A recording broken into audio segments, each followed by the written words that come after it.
Llegamos hoy, amigo oyente, al libro de Proverbios, y estamos seguros que usted ha comenzado a leer este libro y ya está diciendo, bueno, esto parece que no va a ser una historia muy emocionante lo que vamos a leer. Bueno, amigo oyente, sin embargo lo es. Esperamos poder andar a tiempo con el Espíritu de Dios en este libro porque aquí tenemos un verdadero mensaje para cada uno de nosotros. Creemos que tiene cierta inclinación hacia los jóvenes del presente. Y opinamos que deberíamos incluir aquí también a las jovencitas, porque este mensaje es para la juventud de una manera muy especial, porque este es un día, como siempre lo ha sido, cuando la juventud está buscando respuestas a las preguntas que se presentan en la Biblia. Quisiéramos que usted preste atención especial a la forma en que comienza este libro, porque no es algo que ha sido preparado de una manera descuidada. Tiene un mensaje muy directo, como podremos notar al leerlo. Ahora sabemos que hay muchas personas que piensan que podemos tomar este libro y sacar un proverbio de aquí y otro de allá. Y bueno, creemos que de cierto modo eso está bien hacerlo. Pero lo que deseamos destacar es que cuando tomamos un proverbio y lo examinamos, deberíamos ponerlo de nuevo donde corresponde. Porque los diamantes corresponden al marco donde están engastados. Y el marco aquí es el libro de Proverbios. Ahora hay algunos que tienden a leer el libro de Proverbios de la misma manera en que un hombre dijo que leía el diccionario. Este hombre dijo, a mí me gusta mucho leer el diccionario. Lástimas que las historias allí son tan breves. Bueno, amigo oyente, quizá usted sienta lo mismo acerca de este libro de Proverbios, pero no creemos que sea esa clase de libro. Ahora escuche usted cómo comienza. Comienza diciendo aquí en el versículo 1, los Proverbios de Salomón, hijo de David, rey de Israel. Ahora eso identifica al mismo comienzo del libro a su escritor, y como ya hemos dicho antes, los primeros proverbios fueron escritos por él. Los otros fueron coleccionados por él y colocados aquí en este libro. Luego encontramos más adelante que otras personas probablemente reunieron otros de los proverbios de Salomón. Se nos ha dicho que él escribió mucho más de lo que tenemos aquí. Echemos ahora una mirada a esta primera sección que tenemos ante nosotros porque en los primeros 9 capítulos encontramos un contraste entre la sabiduría y la necedad. Podemos ver en el primer capítulo al muchacho en su hogar. Está comenzando su vida. Al comenzar en la vida recibe este consejo, esta instrucción de parte de Dios. Notemos lo que dice aquí. El propósito es el conocer la sabiduría y la instrucción. Leamos los versículos 2 hasta el 4. Para entender sabiduría y doctrina, para conocer razones prudentes, para recibir el consejo de prudencia, justicia, juicio y equidad, para dar sagacidad a los simples y a los jóvenes inteligencia y cordura. Debemos tener cuidado de no pasar sobre esto muy rápido, sobre esta sección, porque son 10 palabras las que se han utilizado que parecerían ser sinónimos. Y por supuesto que existe cierta relación entre ellas, pero debemos notar que no son las mismas palabras. Nos gustaría tomar cada una de estas palabras y ponerlas bajo el microscopio para poder observarlas.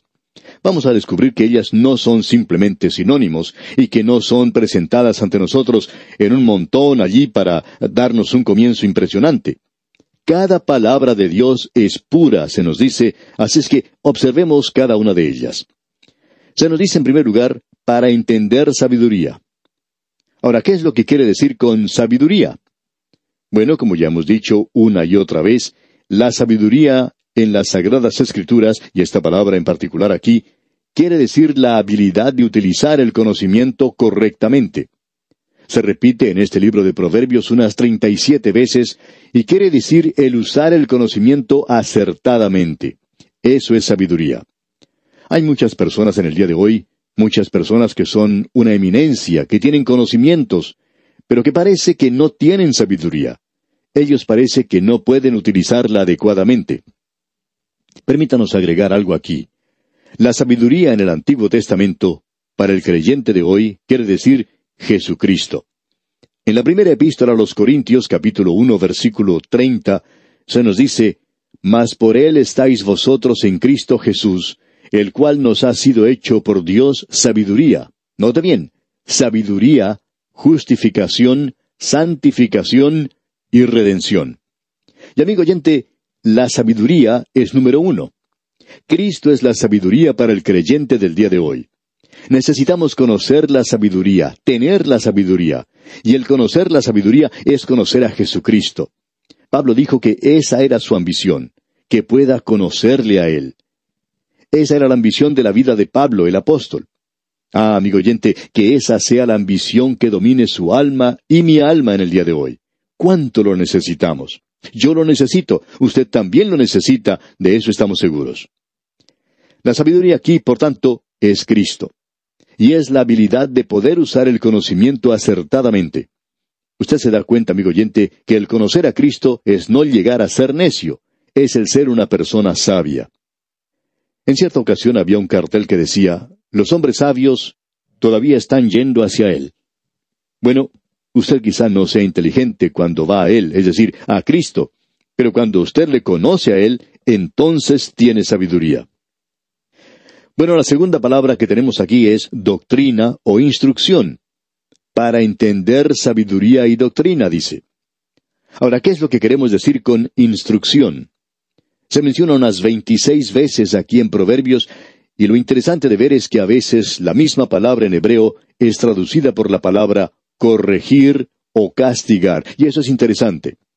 Por ejemplo, podemos leer en Proverbios capítulo 13, versículo 24, el que detiene el castigo a su hijo aborrece, mas el que lo ama desde temprano lo corrige. Así es que el corregir aquí quiere decir en realidad dar instrucción.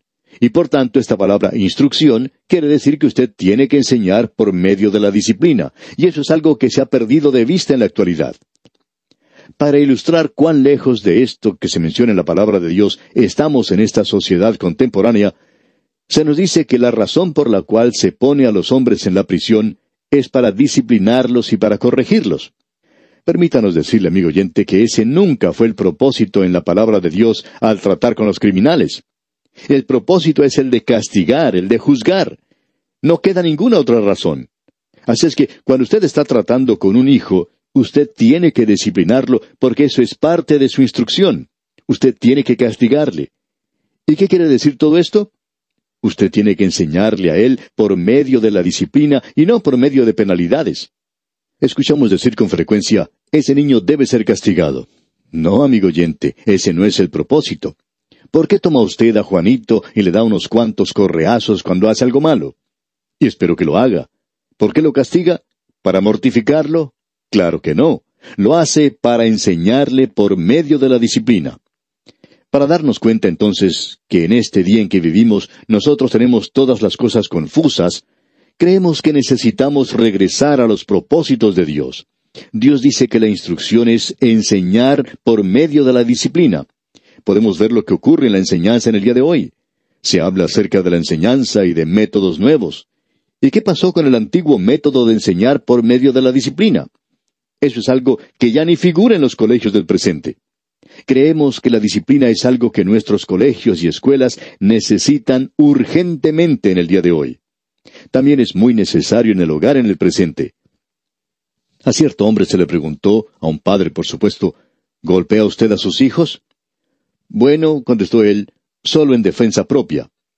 Y a lo que se ha llegado en el día de hoy, amigo oyente, es que los hijos están educando a los padres en la forma en que ellos deberían haber sido criados y están disciplinando a los padres en el día de hoy. ¿Cómo le parece?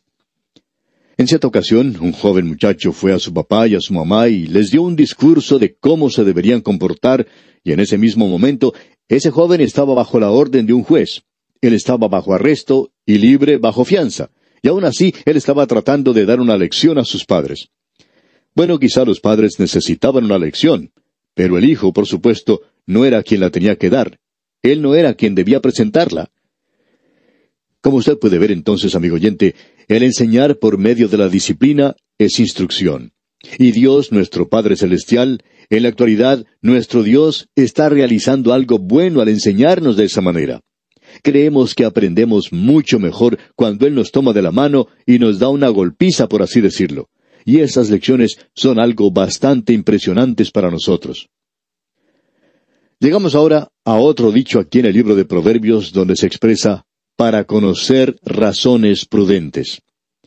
Esto que se refiere al conocimiento aquí en realidad quiere decir inteligencia. También hoy tenemos otra palabra, discernimiento. Hoy necesitamos reconocer que Dios espera que utilicemos nuestra inteligencia. Él espera que utilicemos gran parte del sentido común santificado. Estas son palabras maravillosas como podemos apreciar. Veamos ahora lo que dice el versículo 3. Para recibir el consejo de prudencia, justicia, juicio y equidad. Escuchamos las instrucciones para la sabiduría, y aquí tenemos la palabra justicia, que es rectitud. Y eso quiere decir un comportamiento correcto. Cierto profesor de sociología tenía por costumbre preguntar a sus alumnos, bien, ¿qué es lo correcto? Bueno, podemos contestar que aunque quizá no lo conocíamos antes, ahora podemos decir que es Dios y que es correcto, que Dios es justo, que Dios puede separar la luz de las tinieblas, que Dios es quien dice que es bueno tener una separación entre la luz y las tinieblas. Ahora yo no puedo hacer que salga el sol, ni que se ponga el sol tampoco. Solo Dios está controlando este universo. Él hace la luz, Él hace las tinieblas. Dios es quien determina lo que es bueno y Dios es quien determina lo que es malo. Usted puede decir hoy, bueno, ¿es correcto hacer esto? Es correcto, está bien, amigo oyente, si Dios dice que está bien. Alguien dirá, ¿y está mal hacer esto? Bueno, es malo si Dios dice que es malo. Lo bueno y lo malo en el día de hoy, amigo oyente, no son términos relativos, excepto en las mentes de aquellos contemporáneos. Ahora diríamos que el hombre típico, ordinario o contemporáneo cree que el bien y el mal están en partes iguales o proporcionales. Y esa es una de las razones por la cual hay tanta deshonestidad, la gran inmoralidad del día de hoy. Porque dicen que el bien y el mal son términos relativos. Y Dios dice que eso no es así, amigo oyente. Él dice que son como la luz y las tinieblas. Ah, estas son palabras maravillosas. Luego dice justicia y juicio. Esa palabra juicio quiere decir que usted y yo tenemos que juzgar. Creemos que es lo mismo como hacer una decisión. Hoy el creyente puede llegar a una encrucijada. Y el apóstol Pablo, en su epístola a los Filipenses, dice que nosotros debemos probar las cosas que son diferentes. Algunas veces uno puede llegar a lugares donde tiene que hacer una decisión en cuanto a cuál camino seguir y hacia dónde va.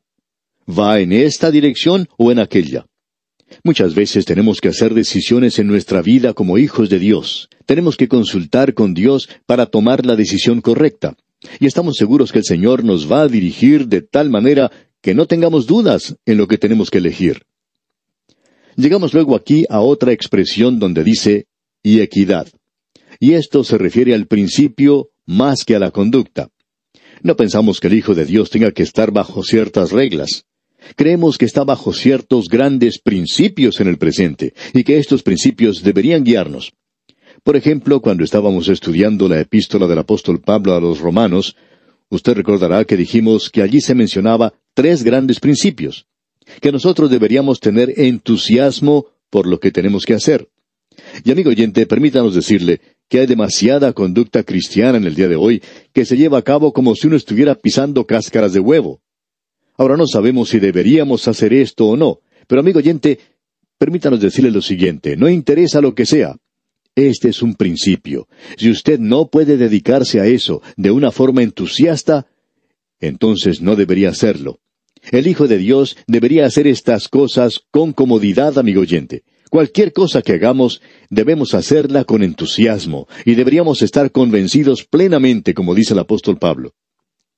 También se nos dice que después que hemos hecho algo, no deberíamos tener un remordimiento de conciencia.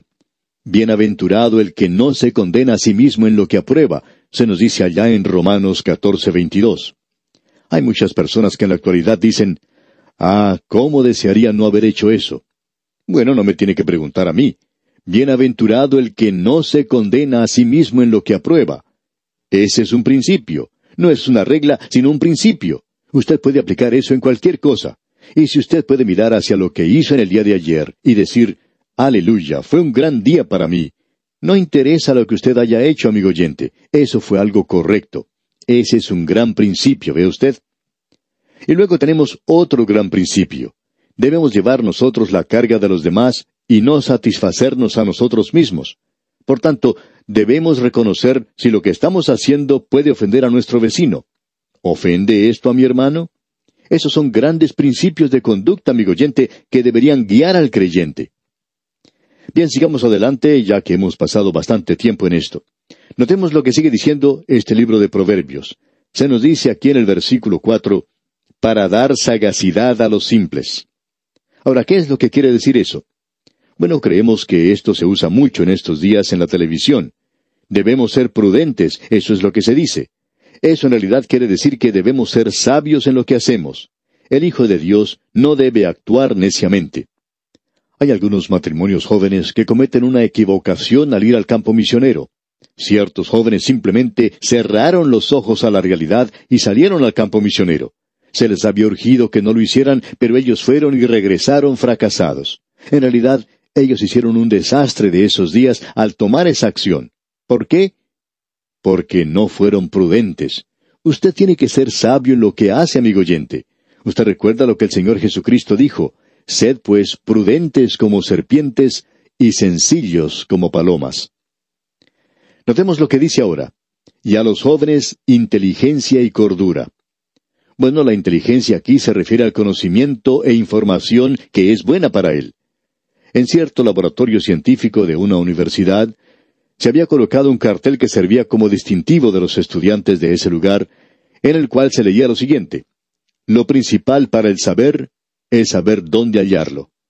Y esa es la razón por la cual es bueno tener la Biblia a mano y acostumbrarse a leerla, porque si usted no sabe, usted puede estar seguro de encontrar allí lo que necesita.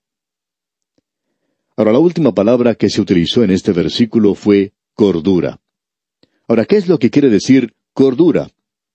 Eso quiere decir cuidado, previsión. Y esto es especialmente para los jóvenes, ya que generalmente los jóvenes no tienen mucha previsión. Debo decir honradamente que cuando yo era joven era así. Quizá lo sea en alguna manera, ya que me olvido de muchas cosas, pero nosotros debemos ser más cuidadosos. Cuán hermoso es encontrar a un creyente que es atento y que piensa bien lo que hace. Hay veces que nuestros amigos nos sorprenden con las cosas que hacen por nosotros, especialmente si tenemos necesidad de algo. Hay creyentes maravillosos que son muy cuidadosos, piensan en los demás, y esa es una característica que nosotros deberíamos tener. Este libro de Proverbios nos va a ayudar mucho con todas esas palabras, y las podremos incorporar en nuestras propias vidas. Ahora, al llegar al versículo 5, notamos que salimos un poco de esta área. Allí dice en este versículo 5 del capítulo 1 de Proverbios: oirá el sabio y aumentará el saber, y el entendido adquirirá consejo. El hombre sabio oirá. Esta ha sido una característica de los grandes hombres, los cuales nunca llegan a un nivel desde el cual piensan que ya han aprendido todo. En cierta ocasión se presentó un joven artista en la televisión. Él había llegado a la fama de una manera meteórica. Y una de las cosas que lo caracterizaban era su arrogancia. Él sabía todo. No creemos que sería posible decirle nada a una persona así.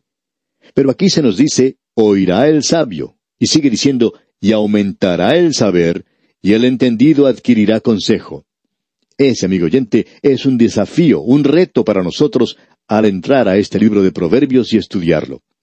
Lo que Salomón va a decir aquí es que si usted es lo suficientemente inteligente, escuchará lo que se dice aquí en este libro.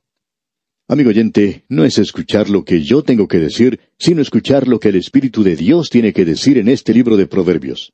Y ya sabemos que tiene algunas cosas muy selectas que decirnos en este libro. Son grandes verdades expresadas en frases muy pequeñas.